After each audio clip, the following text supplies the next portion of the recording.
Jadi mindset kita, Islam itu bukan aturan. Islam itu bukan nilai. Islam itu bukan rule. Islam itu bukan do and done. Islam itu adalah solusi. Solusi dalam bentuk nilai, solusi dalam bentuk rule, aturan, do and done, tapi semua itu adalah solusi. Sehingga kalau kita punya masalah, kita buka Al-Quran. Kita punya masalah, kita buka Al-Quran. Kalau orang ingin memisahkan Islam dari hidup, berarti dia membiarkan orang hidup tanpa ada solusi. Contoh, galau. Ada dua pilihan. Yang ini hafal 30 juz. Yang ini juz 30. Mau milih yang mana nih teman-teman? Yang hafal 30 juz, tampangnya Madagaskar. Yang hafal juz 30, cowok-cowok Korea gitu. Mau pilih yang mana? Galau kan? Akhirnya Islam memberikan solusi, sholat galau. Apa sholat galau? Istikharah. Kalau yang membaca niat, jangan pakai usolli sunnata galau ya. Udah aja istikharah. Kalau yang gak membaca niat, di dalam hati aja, ya Allah saya lagi galau nih, pengen sholat, Allahu Akbar. Pilihkan untuk saya yang terbaik di antara dua. Atau pilihkan deh yang terbaik, ternyata yang ketiga, Korea 30 juz. Ada gitu? Adalah di Unsriyah, ya Unsriyah insyaallah. Ya.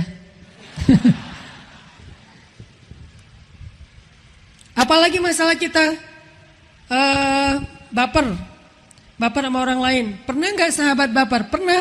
Siapa sahabat yang baper? Abu Bakar. Gara-gara anaknya difitnah, akhirnya Abu Bakar bersumpah, saya nggak bakalan nolongin dia lagi. Soalnya dia ikut memfitnah anak saya dalam haditsul ifki. Turun ayat. Kata Allah, mau nggak kamu jika Allah mengampuni dosa-dosa kamu, wahai Abu Bakar? Caranya gimana Allah? Maafin dulu kesalahan orang lain, nanti Allah akan maafin kesalahan kamu. Solusi juga tuh, sehingga kita jadi mudah maafin orang lain, karena kita memikirkan diri kita sendiri. Saya pengen dimaafin sama Allah, pengen diampuni, ya udah saya ampuni orang lain.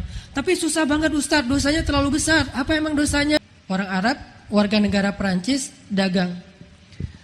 Tetangganya ada warga Perancis dengan keturunan Yahudi, keturunan orang Yahudi, agama Yahudi. Anaknya setiap hari, anak kecil usia kayak 7 tahun, 8 tahun, setiap hari dia pergi ke toko itu beli barang-barang pesanan ibunya, beli kayak sayur, beli gandum segala macam, dia beli itu ke toko.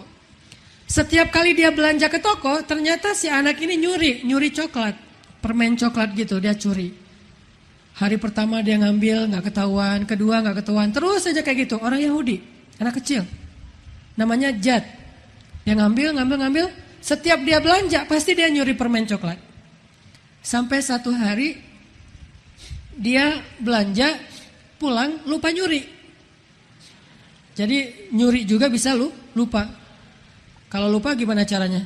Solusinya dikodok. Pak, saya kemarin lupa nyuri, hari ini saya kodok deh. Atau dijamak. Nah, dia lupa tuh nyuri. Dia pulang, gak ngambil permen coklat. Dipanggil sama Syekh Ibrahim. Ternyata selama ini Syekh Ibrahim ngelihat. Tapi supaya anak ini gak malu, dibiarin aja.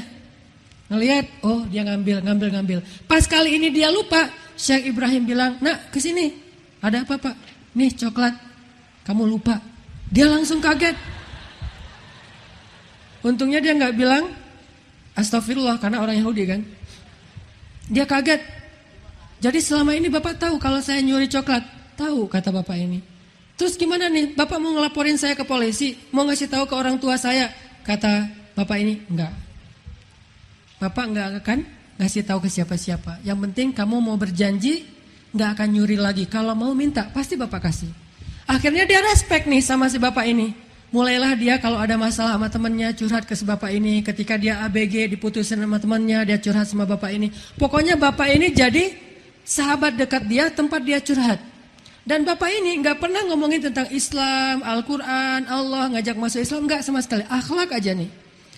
Sampai Satu saat ketika dia udah punya masalah besar di kampusnya, di temenannya, dia datang ke bapak ini, Pak, saya lagi punya masalah besar. Bapak ini ngajak dia masuk ke rumah, terus di dalam rumah bapak ini buka satu kotak yang di dalamnya ada buku, sampulnya nggak ada tulisan apa-apa, dikasih ke anak ini, anak muda, si Jad. Jad, coba kamu ada masalah? Iya Pak. Coba kamu buka buku ini sesuka kamu, lembaran mana aja deh. Dibuka sama dia. Ternyata tulisan Arab. Dia gak ngerti. Balik lagi ke Bapak Ibrahim. Saya gak bisa baca. Yang mana? Yang ini. Dibacain sama Bapak ini, Pak Ibrahim. Ternyata isinya adalah solusi terhadap masalah dia. Loh, kok pas banget ya? Tapi kayaknya ini kebetulan nih. Besok dia datang lagi ada masalah. Dikasih lagi tuh buku. Dibuka sembarangan. Ayat mana aja, kalimat mana aja, ternyata solusi lagi. Berkali-kali kayak gitu. Sampai akhirnya satu saat Bapak Ibrahim ini meninggal dunia. Meninggal dunia, dia tulis wasiat ke anak-anaknya, nanti kalau kalian ketemu sama anak muda namanya Jad, tolong hadiahkan buku ini kepada dia dari saya. Anak-anaknya nyari Jad, dikasih hadiah. Jad, ini ada hadiah dari ayah saya Ibrahim. Kemana Bapak Ibrahim? Sudah meninggal dunia. Dia sedih.